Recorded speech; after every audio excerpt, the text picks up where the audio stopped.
Hi everybody, and happy Thursday if you're following along. I hope you've had a lovely week so far and that you're enjoying your home learning just as much as you have been. I've had such a nice week with phone calls with your parents to do little check-ins. It's been really lovely to speak to you and to get to hear your voices too. It was just really lovely and reminded me of the times when we were back in class together. So I'd just like to say a really special hello to Thomas. I hope you're having a lovely day, Thomas, and that you're enjoying joining in, and I hope this brings a little smile to your face. If you wouldn't mind sharing some of your learning as well, I would love to see, and so would Jerry and Lima. They would love it. I also want to say a quick hello to the wonderful Oscar. If you're watching, I hope this cheers you up as well, Oscar, and Leo as well.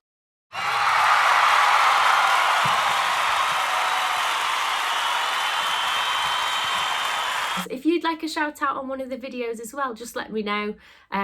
Shall we get learning then? Let's get to it. Okay, find a space, do a big stretch up. Can you twist your wrists like this and twist them out to the side? Let's have a stretch this way and a stretch this way, and do the funky chicken, do the funky monkey. And let's have a stretch this way. And a stretch this way. We're going to do hoppy stars today, so try and make a star shape with your body. And we're going to hop on one leg, like this. And switch legs. Hoppy stars this way. And let's do some star jumps as well. I'm feeling in a star mood today.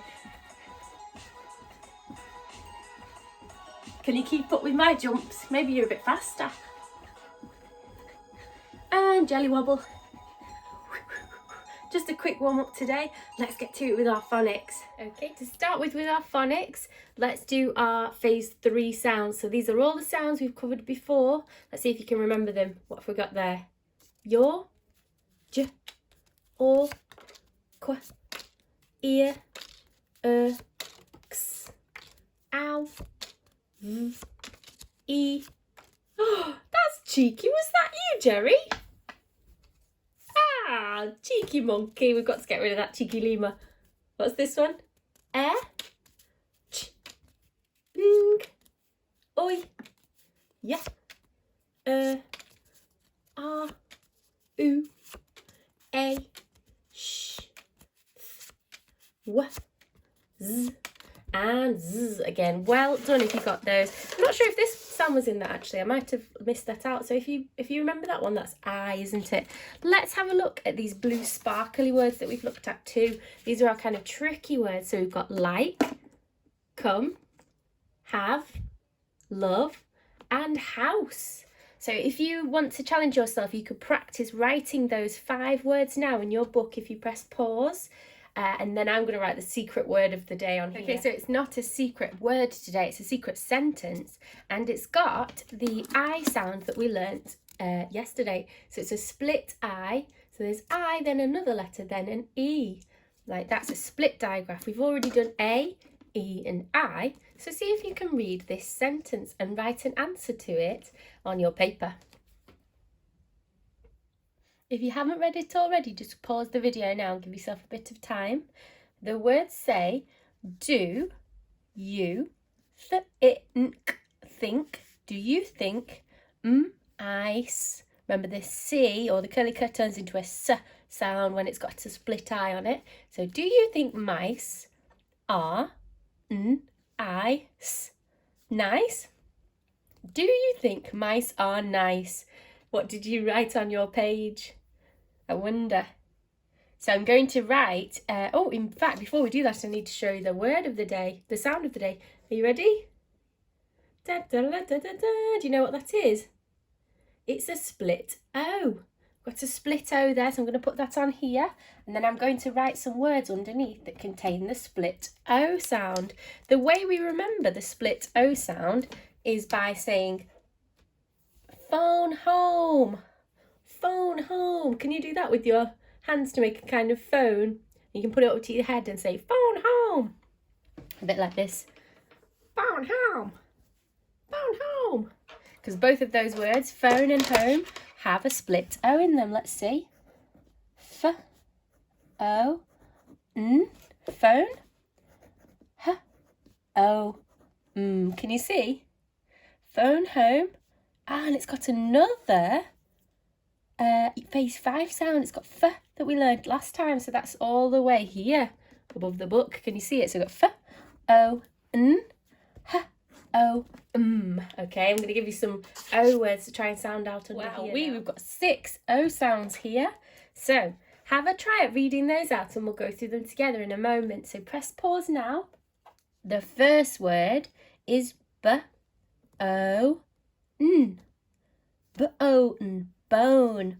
So you can draw a little bone. I know lots of you are enjoying drawing the pictures in your book. That's great. Keep that up. So we've got bone. We've got O-Z, or O's, rose.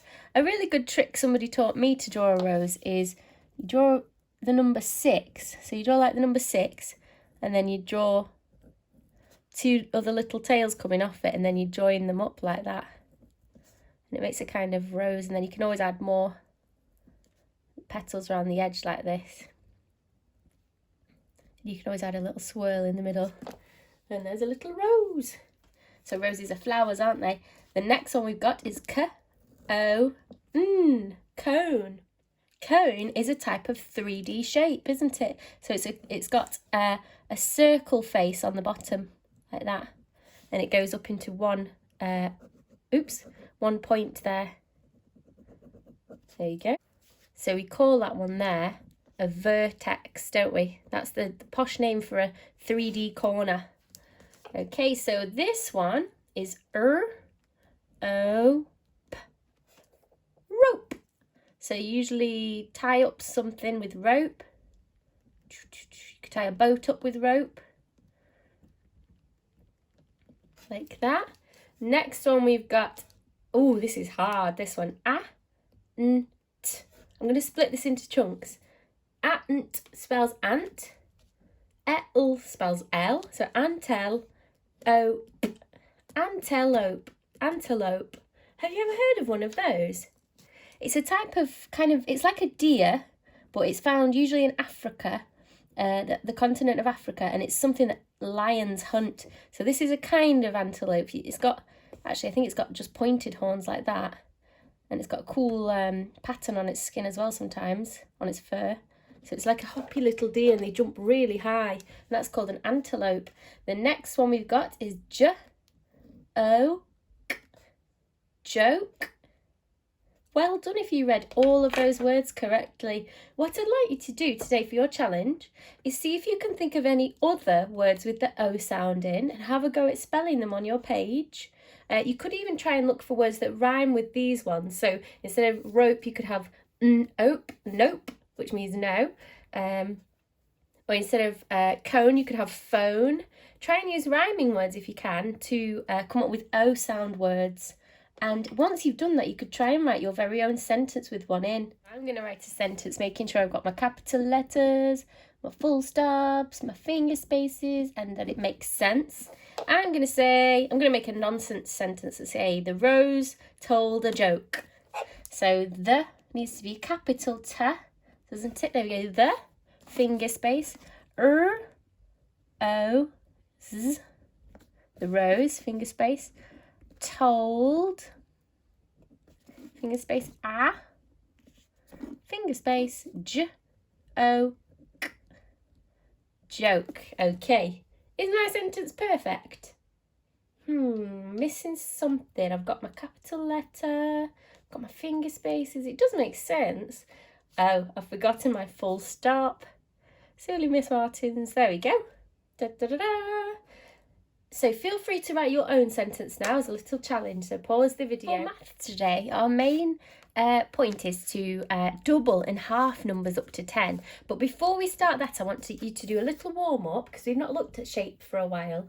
I've drawn 7 shapes here, and I'd like you to pause the video and either tell somebody or just think to yourself or even write down anything you already know about these shapes. So it could be how many corners or sides they've got, or the name of the shape, or somewhere you've seen it before. Have a little think about these shapes and then we'll go through it together in a moment. So you can pause the video now. So this first shape, what was that called? That's a triangle, isn't it? And it's got 1, 2, 3 corners and it's got 1, 2, 3 sides. That's the words we use. Those are the words we use when we're talking about 2D shapes, the flat shapes. The next one was a circle. It wasn't a perfect circle because I'm not super good at drawing those yet, but I'll keep practicing. So that's a circle. It's got 1 curved side, hasn't it? And no corners. The next one is 1, 2, 3, 4. It's got to be a square. It's got 4 equal sides, or I was supposed to. I was hoping it would have 4 equal sides with my drawing. So that's a square, like that. It's a weird word, that, because that A is making an air sound. Super weird. Next one is a rectangle. So that's got 4 sides, but they're of different lengths, aren't they? So these two match and these two match. A square is actually a rectangle too, because rectangle just means 4 angles, like that. So we've got a square, rectangle, circle, triangle. This one has 1, 2, 3, 4, 5 corners and 5 sides. Do you know what that's called? I'll start to write it here, see if you remember.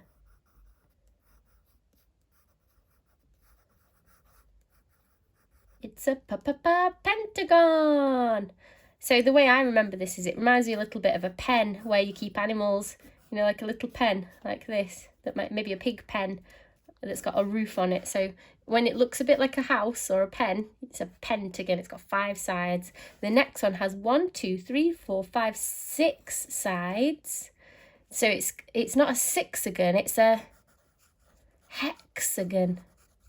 The way you remember that is this letter X. It's in 6 as well, so hexagon. The next one we've got has 1, 2, 3, 4, 5, 6, 7. This one is one that we always forget. Well, not everybody, but a lot of us always forget this one. And it's really tricky to remember. Heptagon. Heptagon. See if you can figure out a way to remember a heptagon, because it's quite tricky. There's not an easy link like in hexagon or pentagon. So if you think of a good way to remember heptagon, would you let me know? That'd be fantastic.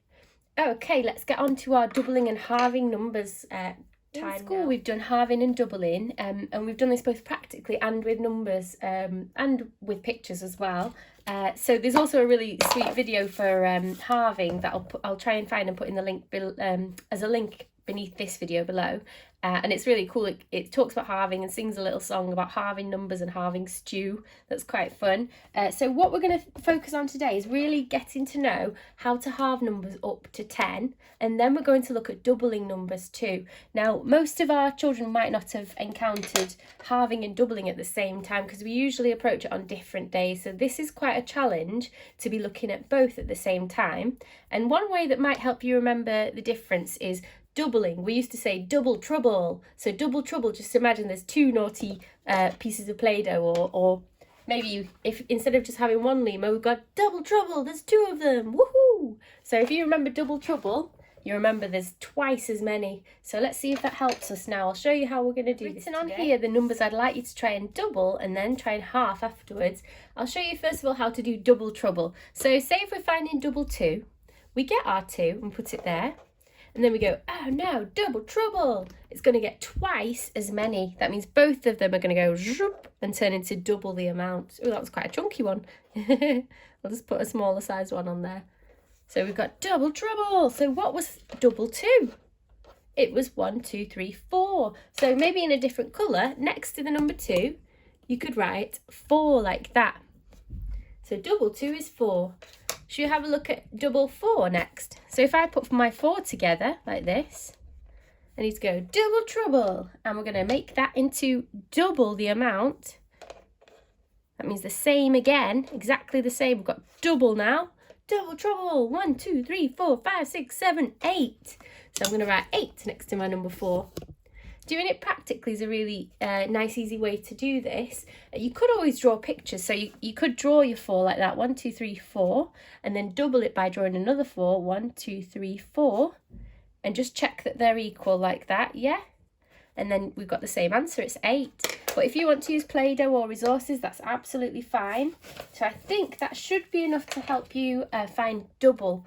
Now with half, there are different ways to do it. So you can either just do it by eye. That's the kind of first way we would look at it. So say if I've got my Play-Doh here and I've got 2 of them. Oops, it's getting crumbly. Got 2 there. So to halve it, remember we chop it in half. Like that. If it was just one shape, like this, we've done halving shapes as well in school. We practiced cutting down the middle, didn't we? So we made sure it was equal on both sides. So when we cut it, both sides were equal completely. And that was fine in half. That was not actually a very good half at all. I bet you can do better at home. So now we're going to move on from halving shapes and we're going to halve amounts. We have looked at this together, but you can still use the Play-Doh method, or I'll show you another method that we sometimes do. So finding half of an amount. Say if we're finding half of 16, this is quite a big number, we'd go like that and draw one circle and cut it in half like this. That means into 2 equal parts, and then we would share 16 between those 2 equal parts like this. 1, 2, 3, 4, 5, 6, 7, 8, 9, 10, 11, 12, 13, 14, 15, 16. So you can see there they're equal on both sides. We're just looking for 1/2. So we've got 1, 2, 3, 4, 5, 6, 7, 8. Half of 16 equals 8. Now a lot of you at home were getting really good at this at school, so if you find these numbers are way too easy, once you've done these, try and do them from memory. So just go half of 10 is 5, half of 8 is 4, like that, and test yourself. And then maybe you could work on some bigger numbers like this, so maybe 2-digit numbers instead of 1-digit numbers. Okay, I hope that helps you, but have a go at these and I'll write the answers on in a moment. So pause the video now. So here are the answers to those questions on there. I've written the half numbers there and the double ones there. Well done if you've managed to figure out all of those. Give yourself a big tick and give yourself a mega tick if you managed to do some bigger numbers too. Well done. Okay, for English today, we can start writing our story that's based upon the story of Oliver's Vegetables. But do you remember my plan? It was a very quick plan that we did yesterday, and it was a bit scribbly because I just wanted to get my ideas on the page. So in the first part of my story, I'm going to look at that bit first to focus on today. We don't need to think about this yet because we don't want to spook ourselves and make it too tricky. So we're actually going to cover that up with the maths. Oh, actually, that's not a very good thing because it's a bit full of learning. So I'll just put that there. So we're just going to focus on this top bit. It says, all Miss Martins eats is greasy, oily chips. She goes to Lima's garden. She has to try new things. So that's the first part of my story. That's the first idea. So to make my ideas a bit better, I'm going to try and use all my writing tricks. So shall we see how we do that as the start of our story now? I'm going to start my story on here, and I've just had a cool idea. Do you remember we learnt about ly words or adverbs? That means a type of word that tells us how something is done or gives us a bit more information. So instead of just saying, Miss Martins only ate chips, I'm going to say, sadly, Miss Martins only ever ate greasy, oily chips. Because sadly is a really cool ly word that makes our reader go, oh, I wonder why it's sad. Tell me more. So sadly, Miss Martins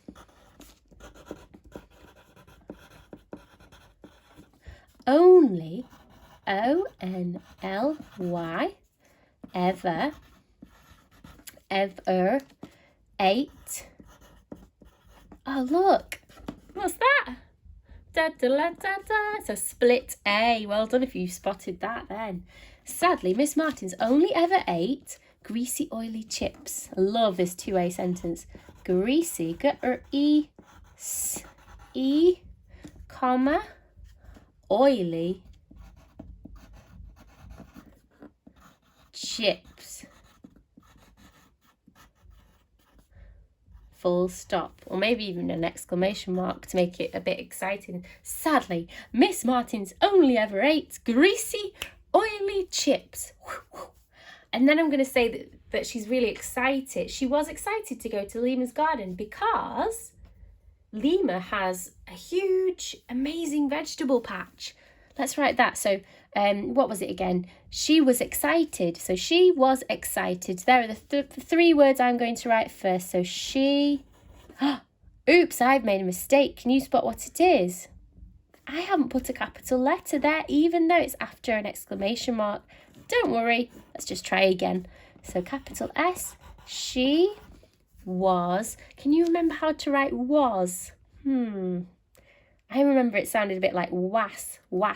So w, a, s. Well done if you remembered that. She was excited. X, s, I, split I. Excited because, love that word. I've seen a lot of you, well, I've seen some of you using that in your writing, and it cheers me up loads to see that because it's such a good word. Well done. So she was excited because Lima had a, what 2 adjectives shall I use about Lima's vegetable patch? I'm going to say a massive, because that's a good adjective. Had a massive, comma, colourful.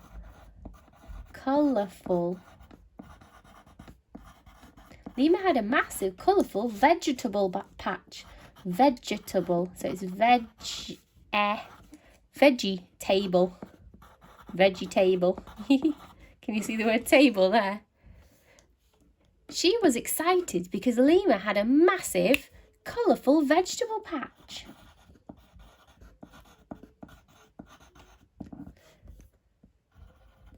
So, I'm going to say not Miss Lima, I'm going loopy. Miss Martins went to Lima's house.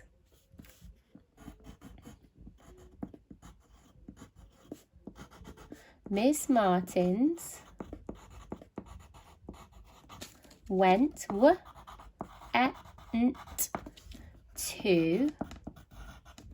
Lima's house. And remember, because it belongs to Lima, what do we need to put before the S? We need to put an apostrophe to Lima's house.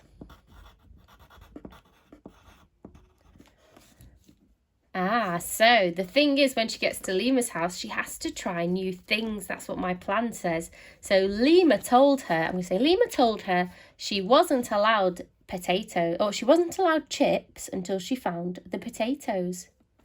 So Lima said, let's have Lima said,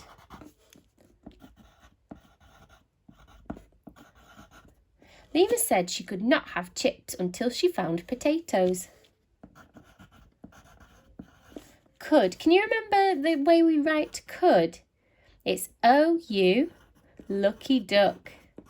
K-O, you lucky duck, like that. She could not have, H-A-V-E, have. She could not have chips until she found the potatoes. And this is another phase 5 sound. Do you remember that? Potatoes, tomatoes. Full stop. Potatoes and tomatoes are heroes. They were all the words that have O at the end. Well, not all of them, but a few of them. So look at all this writing we've done in that short space of time.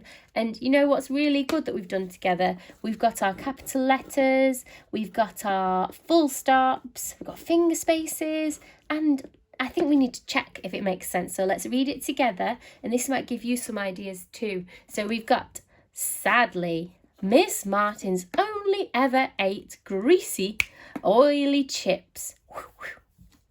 She was excited because Lima had a massive, colourful vegetable patch. Miss Martins went to Lima's house. Lima said she could not have chips until she found the potatoes. You know what I'm going to write here? I'm going to put oh dear or oh no. Let's have oh dear. Because that's the part of our story that makes us think, oh no, something's gone wrong. If you're writing one of these stories like this, you can use my ideas to help you, or your plan.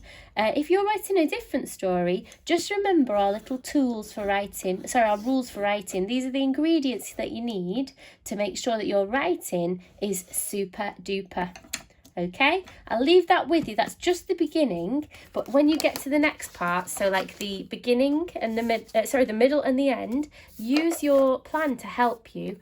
Miss H has done a nice video that she sent out on the on Google Classroom that you can have a look at. But all you really need to do, if you can't access that, is use your plan and think it in each sentence, and then write it down using these tricks.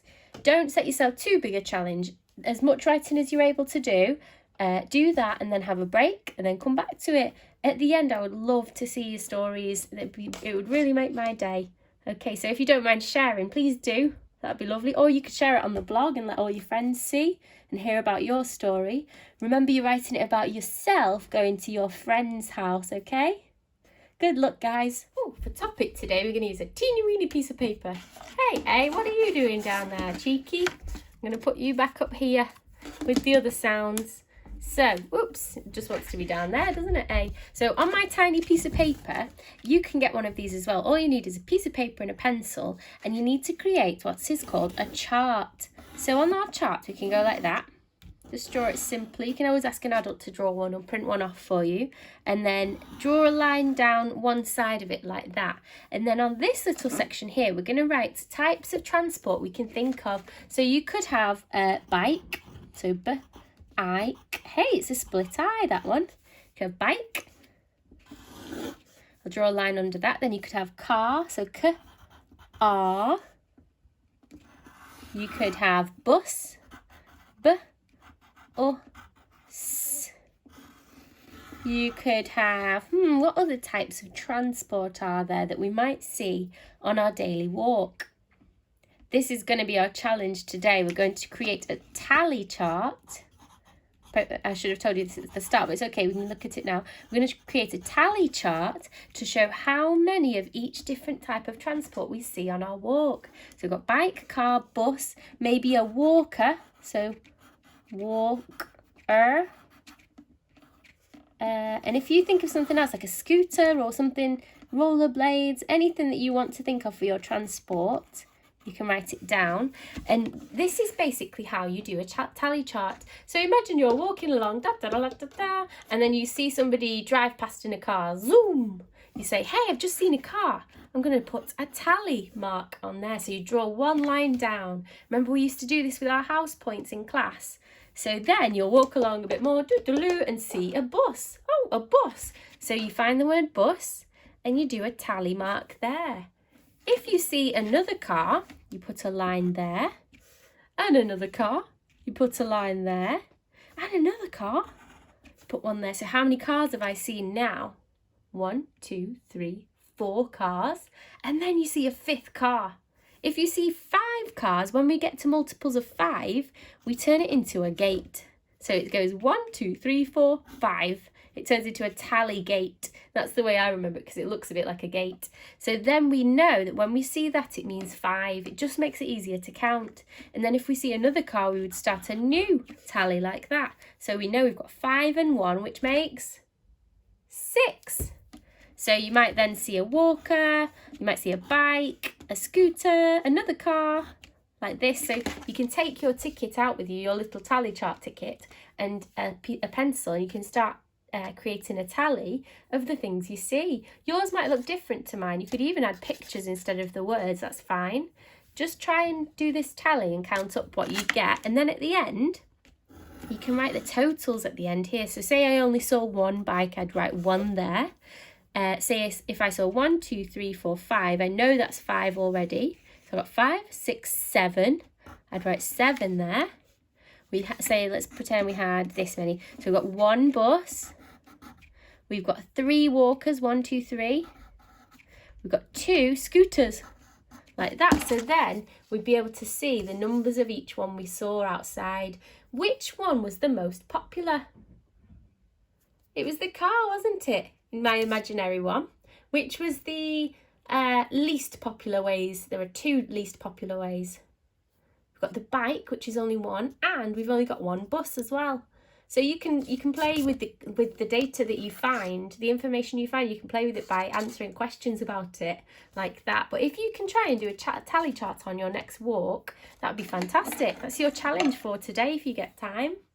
Good luck. So that's everything we're going to learn for today. I hope you found it interesting and helpful, and that you enjoy writing your very own stories and going on our lovely little tally chart expedition outside. Do have a go at trying to make your own Pyjama Teacher video if you can. That'd be really cool, but don't feel pressured. Just have a go if you get the time. I hope you're all doing really well. Don't forget to keep in touch. I'll see you next week. Bye.